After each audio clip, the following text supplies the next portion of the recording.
Good morning student. और आज हम पढ़ेंगे स्थितिज ऊर्जा के बारे में। एक रबर बैंड लीजिए, इसके एक सिरे को पकड़कर दूसरे सिरे से खींचिए। छल्ला खींच जाता है, छल्ले के एक सिरे को छोड़िए। क्या होता है ये देखिए। अब देखिए, छल्ला अपनी प्रारंभिक लंबाई प्राप्त करने का प्रयत्न करेगा। स्पष्ट है कि छल्ले ने अपनी खींची हुई स्थितिज में कुछ ऊर्जा उपार्जित कर ली। खींचने पर यह ऊर्जा किस प्रकार उपार्जित कर लेता है। एक स्लिंकी लीजिए, निम्न में चित्र में दर्शाए गए अपने मित्र से इसके एक सिरे को पकड़ने के लिए बोलिए। आप दूसरे सिरे को पकड़िए और अपने मित्र से दूर चले जाइए। अब आप स्लिंकी को छोड़ दीजिए। खींचने पर स्लिंकी ने किस प्रकार ऊर्जा उपार्जित की। क्या संपीड़ित करने पर भी स्लिंकी ऊर्जा उपार्जित करेगी। अब एक क्रियाकलाप, एक खिलौना कार लीजिए, इसमें चाबी भर लीजिए। कार को ज़मीन पर रखिए। क्या ये चलती है। इसने ऊर्जा कहाँ से उपार्जित की। आगे, किसी वस्तु को एक निश्चित ऊंचाई तक उठाइए। वस्तु अब कार्य कर सकती है। छोड़ने पर यह नीचे गिरने लगती है। इसका अर्थ है इसने कुछ ऊर्जा उपार्जित कर ली। अधिक ऊंचा उठाने पर यह अधिक कार्य कर सकती है। इस प्रकार इसमें अधिक ऊर्जा विद्यमान होती है। इस ऊर्जा कहाँ से प्राप्त होती है, सोचिए और विचार विमर्श कीजिए। उपरोक्त परिस्थितियों में वस्तु पर किए गए कार्य के कारण उसमें ऊर्जा संचित हो जाती है। किसी वस्तु को स्थानांतरित की गई ऊर्जा उसमें स्थितिज ऊर्जा के रूप में संचित हो जाती है यदि यह वस्तु की चाल या वेग में परिवर्तन के लिए उपयोग में नहीं आती। वस्तु कार्य करने के लिए स्थिति प्राप्त कर लेती है। जब आप किसी रबर बैंड को खींचेंगे तो आप कुछ ऊर्जा स्थानांतरित करेंगे। बैंड में स्थानांतरित की ऊर्जा इसमें स्थितिज ऊर्जा के रूप में संचित हो जाएगी। किसी खिलौना कार से चाबी भरते समय आप कार्य करते हैं। इसके अंदर कमानी में स्थानांतरित की गई ऊर्जा स्थितिज ऊर्जा के रूप में संचित हो जाती है। किसी वस्तु द्वारा इसकी स्थिति अथवा विन्यास में परिवर्तन के कारण प्राप्त ऊर्जा को हम बोलते हैं स्थितिज ऊर्जा। तो स्थितिज ऊर्जा के बारे में डेफिनेशन और उदाहरण आप यहाँ से लिख लेंगे। अब क्या है कि बांस की एक खपच्ची ली और उसे चित्र 11.6 में दर्शाए गए के अनुसार धनुष बनाया। किसी हल्की डंडी का एक तीर बनाइए और तीर का एक सिरा धनुष की तने डोरी पर रखिए। अब डोरी को खींच लीजिए और तीर को मुक्त कीजिए। तीर को धनुष से दूर जाते हुए देखिए। धनुष की आकृति में परिवर्तन पर ध्यान दीजिए। धनुष की आकृति में परिवर्तन के कारण इसमें स्थिति संचित स्थितिज ऊर्जा तीर को गतिज ऊर्जा प्रदान करती है। अब जिससे तीर जो है वो गतिशील हो जाता है। किसी ऊंचाई पर वस्तु की स्थितिज ऊर्जा, वस्तु को किसी ऊंचाई तक उठाने में उसकी ऊर्जा में वृद्धि होती है। इसका कारण होता है कि ऊपर उठाने में इस पर गुरुत्व बल के विरुद्ध कार्य किया जाता है। इस प्रकार वस्तु में विद्यमान ऊर्जा उसकी क्या होती है, गुरुत्वीय स्थितिज ऊर्जा। अब क्या होता है कि भूमि से ऊपर किसी बिंदु पर किसी वस्तु की गुरुत्वीय स्थितिज ऊर्जा को वस्तु को भूमि से बिंदु तक उठाने में गुरुत्वीय बल के विरुद्ध किए गए कार्य परिवर्तित करता है। मतलब ये कह रहा है कि वस्तु को भूमि से उस बिंदु तक उठाने में जो गुरुत्वीय बल के विरुद्ध कार्य किया जाता है वो क्या स्थितिज ऊर्जा को प्रदर्शित करता है। मान लीजिए m द्रव्यमान की एक वस्तु के बारे में विचार कीजिए। मान लीजिए इसे धरती से h ऊंचाई तक ऊपर उठाया जाता है। ऐसा करने के लिए एक बल की आवश्यकता पड़ी। वस्तु को उठाने के लिए आवश्यक न्यूनतम बल वस्तु के भार के बराबर अर्थात mg है। वस्तु में इस पर किए गए कार्य के बराबर ऊर्जा उपार्जित होगी। मान लीजिए कि वस्तु पर गुरुत्वीय बल के विरुद्ध किया गया कार्य W है। तो W हो गया आपका बल गुणा विस्थापन, यानी बल हो गया mg गुणा h, mgh। क्योंकि वस्तु पर किया गया कार्य mgh के बराबर है, इसलिए वस्तु को mgh इकाई के बराबर ऊर्जा उपार्जित करनी होगी और यही उसकी स्थितिज ऊर्जा है। वस्तु की किसी ऊंचाई पर स्थितिज ऊर्जा भूमि या तल आपके द्वारा चुने गए शून्य तल पर निर्भर है।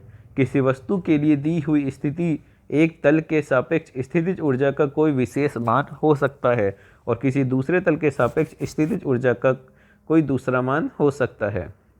यह ध्यान देने योग्य बात है कि गुरुत्वीय बल द्वारा किया गया कार्य वस्तु की प्रारंभिक और अंतिम स्थितियों की ऊर्ध्वाधर ऊंचाइयों के अंतर पर निर्भर है, न कि रास्ते पर जिस पर की वस्तु ने गति की है। चित्र 11.8 में ऐसी स्थिति दर्शाई गई है जहां एक गुट का स्थिति A से स्थिति B तक दो भिन्न पथों से पहुंचाया गया। मान लीजिए कि ऊंचाई क्या है, AB बराबर h है। दोनों ही स्थितियों में वस्तु पर किया गया कार्य क्या होगा बच्चों, mgh। ठीक है। अब 10 किलोग्राम द्रव्यमान की एक वस्तु को धरती से 6 मीटर की ऊंचाई तक उठाया गया। ठीक है, वस्तु में विद्यमान ऊर्जा का परिकलन किया गया, जी का मान 9.8 है।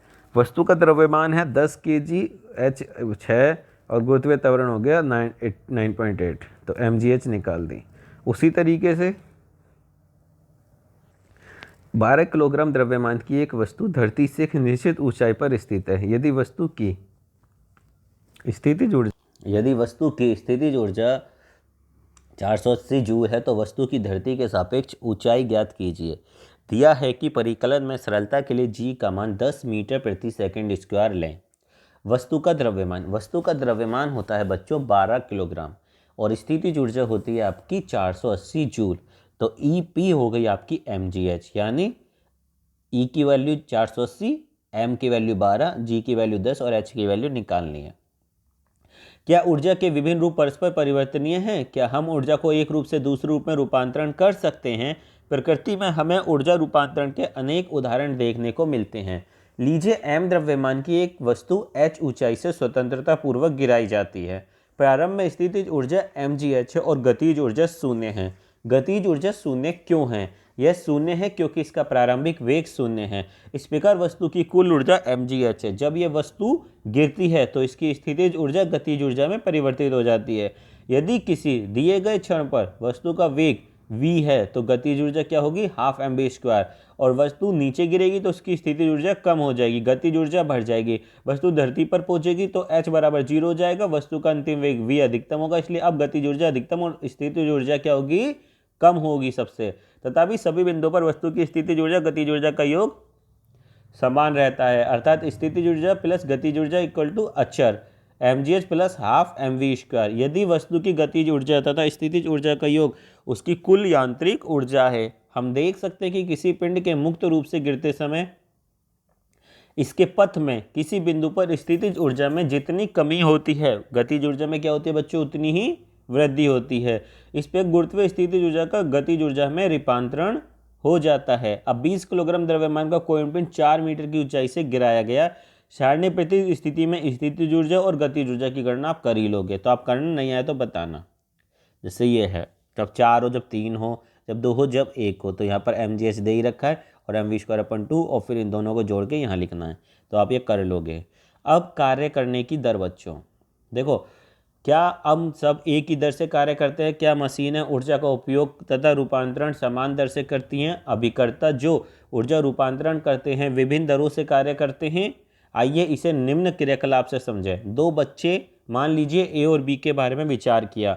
मान लीजिए दोनों का द्रव्यमान समान है, दोनों रस से अलग अलग चढ़ना प्रारंभ करते हैं, दोनों 8 मीटर की ऊंचाई पर पहुंचते हैं। मान लीजिए कि इस कार्य को करने में ए 15 सेकंड और बी 20 सेकंड। प्रत्येक बच्चे द्वारा किया गया कार्य कितना है ये निकाल दोगे आप आराम से, जब दो चीज़ दे रखी है। और किया गया कार्य समान है, ए ने करने के लिए बी की अपेक्षा कम समय लिया। किस बच्चे ने समय मान लीजिए एक में अधिक कार्य किया? अब है एक शक्तिशाली व्यक्ति किसी दिए हुए कार्य को अपेक्षाकृत कम समय में पूरा कर सकता है। अधिक शक्तिशाली वाहन कम शक्तिशाली वाहन की अपेक्षा हमें किसी यात्रा को कम समय में पूरी करा सकता है। हम मोटर बाइक और मोटरसाइकिल कार जैसी मशीनों की शक्ति के बारे में बात करते हैं। इन वाहनों के वर्गीकरण का आधार यह है कि ये कितनी गतिज ऊर्जा में परिवर्तन करते हैं। शक्ति किए गए कार्य की गति को मापती है, अर्थात कार्य कितनी शीघ्रता या देर से किया गया। शक्ति की परिभाषा इस प्रकार है, कार्य करने की दर या ऊर्जा रूपांतरण की दर को शक्ति बोलते हैं। यदि कोई अभिकर्ता t समय में w कार्य करता है तो शक्ति का मान होगा P बराबर W/T। शक्ति का मात्रक वाट है और इसका मात्रक का जो प्रतीक है वो W है। 1 वाट उस अभिकर्ता की शक्ति है जो 1 सेकंड में 1 जूल कार्य करता है। हम ये कह सकते हैं कि यदि गति ऊर्जा के उपयोग की दर 1 जूल सेकंड हो तो शक्ति जो होगी वो 1 वाट होगी। तो 1 वाट बराबर हो जाएगी 1 जूल प्रति सेकंड, यानी 1 जूल सेकंड माइनस 1। हमें ऊर्जा स्थानांतरण की दर को किलोवाट में व्यक्त करते हैं। 1 किलोवाट 1000 वाट, 1 किलोवाट 1000 वाट या 1000 जूल सेकंड। किसी अभिकर्ता की शक्ति समय के साथ बदल सकती है। इसका अर्थ है कि अभिकर्ता विभिन्न समय अंतरालों में विभिन्न दरों से कार्य कर सकता है, इसलिए औसत शक्ति की अवधारणा लाभप्रद है। औसत शक्ति को हम कुल उपयोग की गई ऊर्जा कुल लिए गए समय से विभाजित कर प्राप्त कर सकते हैं। आइए बच्चों अब देखते हैं न्यूमेरिकल। दो लड़कियां जिनमें से प्रत्येक का भार है 400 N, ठीक है। एक रस्से पर 8 मीटर की ऊंचाई यानी H है 8 और भार mg है 400 न्यूटन। अब हम एक लड़की का नाम A रखते हैं और दूसरी का B। इस कार्य को पूरा करने में लड़की A जो है वो 20 सेकंड लेगी, A के द्वारा T 20 सेकंड हुआ और B जो है 50 सेकंड। प्रत्येक द्वारा व्यय की गई शक्ति का परिकलन करना है। तो शक्ति बराबर हो गया आपका किया गया कार्य अपॉन लिया गया समय। किया गया कार्य mgh होगा यहाँ पर और लिया गया समय कितना होगा बच्चों, T है, ठीक है। अब mgh अपॉन T सबकी वैल्यू रख दोगे आप। mg की वैल्यू 400 न्यूटन इंटू 8 अपॉन 20, तो 20 दूनी 40, 20 160। अब B के द्वारा तो mgh अपॉन T, तो लड़की द्वारा A द्वारा व्यय शक्ति 160 वाट है और B द्वारा की गई शक्ति क्या है 64 वाट। इसी तरीके से दूसरा सवाल देखिए बच्चों आप, इसमें क्या दे रखा है कि 50 किलोग्राम द्रव्यमान का एक लड़का एक सोपान पर दौड़कर 45 सीढ़ियां 9 सेकंड में चढ़ सकता है, ठीक है। यदि प्रत्येक सीढ़ी की ऊंचाई 15 सेंटीमीटर हो तो उसकी शक्ति का परिकलन कीजिए, जहां पर जी का मान दे रखा है इतना, यहाँ द्रव्यमान दे रखा है। तो एनजी हम निकाल लेंगे, भार mg आ जाएगा 500 न्यूटन, 45 सीढ़ियों की ऊंचाई आएगी आपके 45 गुणा 15 अपॉन 100 मीटर। क्यों? क्योंकि देखो बच्चों कि 45 सीढ़ियों की ऊंचाई पूछी है तो दौड़कर 45 सीढ़ियाँ 9 सेकंड में चढ़ जाता है, तो यानी 45 तो सीढ़ियाँ हैं। और यदि प्रत्येक सीढ़ी की इकाई कितनी है 15 सेंटीमीटर, सिंपल सी बात है।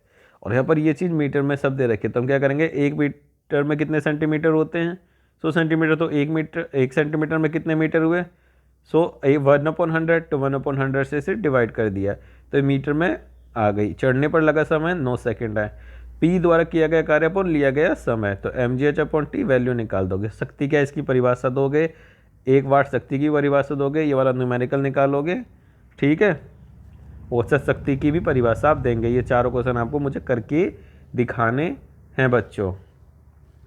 अब क्या है, ऊर्जा का व्यावसायिक मात्रक। जूल ऊर्जा का बहुत छोटा मात्रक है, अतः यह ऊर्जा की बड़ी राशियों को व्यक्त करने के लिए असुविधाजनक है। इसलिए हम ऊर्जा का एक बड़ा मात्रक उपयोग में लाते हैं जिसे किलोवाट घंटा कहते हैं। 1 किलोवाट घंटा से क्या तात्पर्य है, मान लीजिए हमारे पास एक मशीन है जो 1 सेकंड में 1000 जूल ऊर्जा उपयोग में लाती है। यदि इस मशीन को लगातार 1 घंटे तक उपयोग में लाया जाए तो यह 1 किलोवाट घंटा ऊर्जा व्यय करेगी। और इस प्रकार 1 किलोवाट घंटा ऊर्जा की वह मात्रा जो 1 किलोवाट के किसी स्रोत को 1 घंटे तक उपयोग करने में व्यय होगी। तो 1 किलोवाट घंटा आपका ये ऐसे आ जाएगा 3.6 इंटू 10⁶ जूल। इस चीज़ को ऊर्जा के व्यवसायिक मात्रक का ये पूरा आप यहाँ तक अपनी कॉपी में लिखेंगे, ठीक है। अब है कि 60 वाट का एक विद्युत बल्ब प्रतिदिन 6 घंटे उपयोग किया जाता है। बल्ब द्वारा एक दिन में खर्च की गई ऊर्जा को यूनिटों में परिकलन करना है। तो सबसे पहले तो हम शक्ति निकालेंगे विद्युत बल्ब की, वो क्या है, मतलब जो हमारे पास हमें दे रखी है 60 वाट यानी 0.06 kV, ठीक है। उपयोग किया गया समय 6 आवर्स। अब ऊर्जा कितनी आएगी, शक्ति गुणा लिया गया समय, तो किलोवाट में ये पहली कर ली मल्टीप्लाई 6, तो इस तरीके से ये यूनिट आ जाएगी। अब हमने क्या सीखा, किसी पिंड पर किया गया कार्य, उस पर लगाए गए बल के परिमाण वह बल की दिशा में उसके द्वारा तय की गई दूरी के गुणनफल से परिभाषित किया गया जाता है। जैसा 1 जूल बराबर होता है 1 न्यूटन गुणा 1 मीटर। किसी पिंड का विस्थापन शून्य है तो बल द्वारा उस पिंड पर किया गया कार्य भी शून्य होगा। यदि किसी वस्तु में कार्य करने की क्षमता हो तो यह कहा जाता है कि उसमें ऊर्जा है, और ऊर्जा का भी वही मात्रक होता है जो कि कार्य का होता है बच्चों। किसी गतिमान पिंड में उसकी गतिज के कारण ऊर्जा को गतिज ऊर्जा बोलते हैं। v वेग से गतिशील किसी m द्रव्यमान की ऊर्जा को गतिज ऊर्जा बोलते हैं, ½ mv²। वस्तु द्वारा उसकी स्थिति अथवा आकृति में परिवर्तन के कारण प्राप्त ऊर्जा को स्थितिज ऊर्जा बोलते हैं। पृथ्वी के तल से h ऊंचाई तक उठाई गई किसी m द्रव्यमान की वस्तु को गुरुत्वीय स्थितिज ऊर्जा बोलते हैं।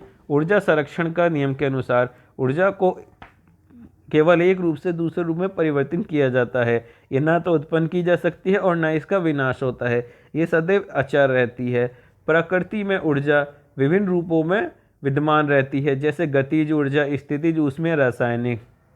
और यांत्रिक ऊर्जा किसे कहते हैं? गतिज प्लस स्थितिज ऊर्जा के योग को। कार्य करने की दर को शक्ति कहते हैं। शक्ति का ऐसा ही मात्रक होता है 1 वाट बराबर 1 जूल प्रति सेकंड। 1 किलोवाट के दर से 1 घंटे में व्यय हुई ऊर्जा 1 किलोवाट घंटा के बराबर होती है।